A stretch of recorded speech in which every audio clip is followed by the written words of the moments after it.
Zero से hero बनने की कहानी। कभी 50 रुपए में गुजारा करते थे थायरोकेयर के मालिक। बात जब मेडिकल चेकअप की आती है तो देश की चुनिंदा लैबों की याद आती है। अगर बात जब थायराइड के जांच की आती है तो सबसे पहले हमें थायरोकेयर लैब की याद आती है। देश ही नहीं बल्कि विदेश में भी बेहतर मेडिकल चेकअप के लिए थायरोकेयर लैब प्रसिद्ध है। आखिर आप जानते हैं कि देश और दुनिया में प्रसिद्ध लैब के मालिक ने इस लैब की शुरुआत कैसे की थी? इस लैब की नींव रखने वाले डॉक्टर बेलुमुनी ओरक्का स्वामी के परिवार की मासिक आय कभी महज 50 रुपये हुआ करती थी और आज कंपनी की वैल्यूएशन इस समय लगभग 3,500 करोड़ रुपए है। इनकी शून्य से शिखर तक पहुंचने की कहानी उन लोगों के लिए खास है जो अंधेरे में जीते हुए उजाले का ख्वाब देखते हैं और अंधेरों से उठकर अपने सपनों की दुनिया को सच करना चाहते हैं। अरबों रुपए की कंपनी के मालिक होने के बाद भी साधारण सी जिंदगी जीने वाले डॉक्टर बेलुमुनी ओरक्का स्वामी के पिता भूमिहीन किसान थे। तमिलनाडु के आपानिची चेनपट्टी पर पदूर नामक एक सुदूर गांव के एक गरीब किसान के घर पैदा हुए बेलुमुनी के पिता के पास अपनी खुद की जमीन नहीं थी। वह गांव में दूसरे की जमीन और जानवर पालकर किसी तरीके से पूरे परिवार का खर्च चलाते थे। परिवार लंबा होने की वजह से उनके पिता बहुत ही परेशान रहते थे और बेलमुनी के परिवार में उनकी मां के 3 भाई बहन और थे। परिवार के इस बुरे वक्त में उनकी मां ने खुद कमान संभाली और उन्होंने 2 भैंसें खरीदी और उससे दूध निकालकर बेचने लगी। इन 2 भैंसों से उन्होंने हफ्ते का रुपया मिल जाता था और इन 50 रुपयों की बदौलत उन्होंने 10 साल तक अपने घर को चलाया। डॉक्टर बेलमुनी ने बताया कि मेरे परिवार की आर्थिक स्थिति इतनी खराब थी कि मैंने 10 साल तक चप्पल ही नहीं पहनी थी।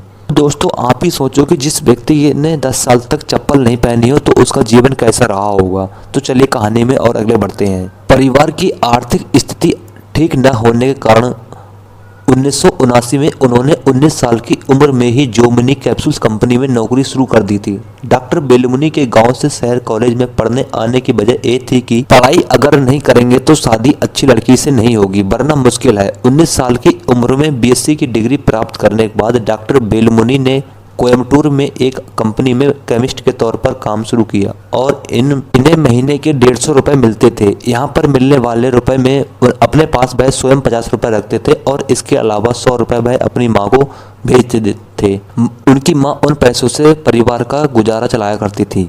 बेलमुनी जिस कंपनी के लिए काम करते थे वो कंपनी बंद होने की कगार पर थी। यहाँ पर उन्होंने 4 साल तक काम किया और जब उन्होंने नौकरी छोड़ी तो इसके लिए 1 माह बाद उन्होंने मुंबई के भाभा एटॉमिक रिसर्च सेंटर में नौकरी के लिए आवेदन किया। यहाँ पर उन्हें नौकरी मिल गई और उनकी अर्जी मान ली गई। वह भाभा एटॉमिक रिसर्च सेंटर में नौकरी करने लगे। भाभा एटॉमिक रिसर्च सेंटर में नौकरी करने के दौरान उन्हें हर माह 800 रुपये मिलते थे, लेकिन यहाँ पर उनके पास पहले से बहुत ही ज़्यादा काम हो गया था। लेकिन बेलमुनी काम से बिल्कुल भी नहीं डरते थे क्योंकि इससे पहले वह इससे भी ज्यादा काम कर चुके थे। मुंबई आने के बाद यहाँ पर उन्होंने बच्चों को ट्यूशन भी पढ़ाना शुरू कर दिया। इससे उन्हें 800 रुपए की भी एक्स्ट्रा कमाई हो जाती थी। इसी तरह वह एक माह में 1600 रुपए कमा लेते थे और इसमें से माँ को हर महीने वह 1200 रुपए भेज देते थे। लेकिन उन्होंने अपनी माँ से झूठ बोला था कि उन्हें 2000 रुपए मिलते हैं।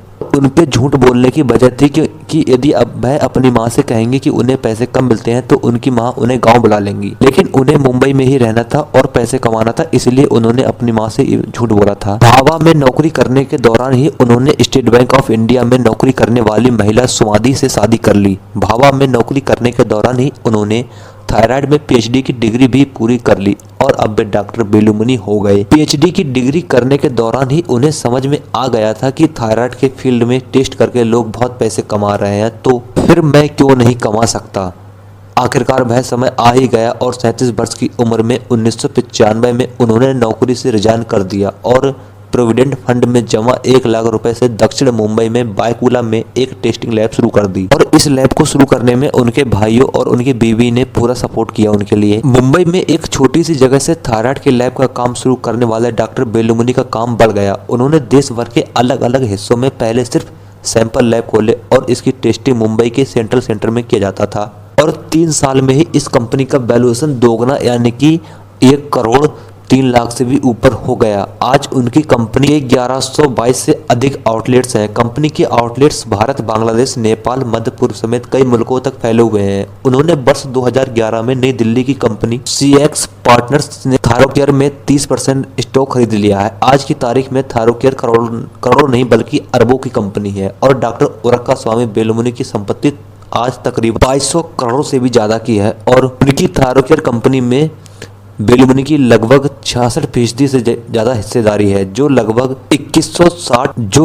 2160 करोड़ की बनती है। लेकिन इनका एक समय ऐसा भी था जब इनके पिता अपने परिवार और अपने हालातों से परेशान हो गए थे, तो इनके घर की कमान इनकी माँ ने संभाली थी। तो जिस आदमी की मात्र 50 रुपए की कमाई में ही गुजारा करना पड़ता था, वह आज इतने ज़्यादा अमीर हो चुके हैं। तो दोस्तों, इस कहानी से हमें क्या सीख मिलती है? इस कहानी से हमें ये सीख मिलती है कि मैटर नहीं करता कि हमारे पास रुपए कम है या ज़्यादा है, बस ये करता है कि हमें अपने सपनों को पूरा करने के लिए कितना जुनून है और कितना ही जोश है। यदि हमारे अंदर अपने काम के प्रति लगन है और हम जिंदगी में कुछ बहुत बड़ा और अपने सपनों को हासिल करना चाहते हैं, तो हमें बिना रुके और बिना थके अपने सपनों के लिए जुट जाना चाहिए पूरा करने के लिए। धन्यवाद दोस्तों हमारी ये कहानी सुनने के लिए और अपना कीमती समय हमें देने के लिए। दोस्तों, यदि कहानी आपको पसंद आई हो तो कृपया वीडियो को लाइक करें और चैनल को सब्सक्राइब जरूर करें। और यदि आपके मन में कोई भी सवाल आता हो तो कृपया नीचे कमेंट बॉक्स में लिखकर जरूर हमें बताएं और हम पूरी कोशिश करेंगे आपके सवालों का जवाब देने की। धन्यवाद दोस्तों।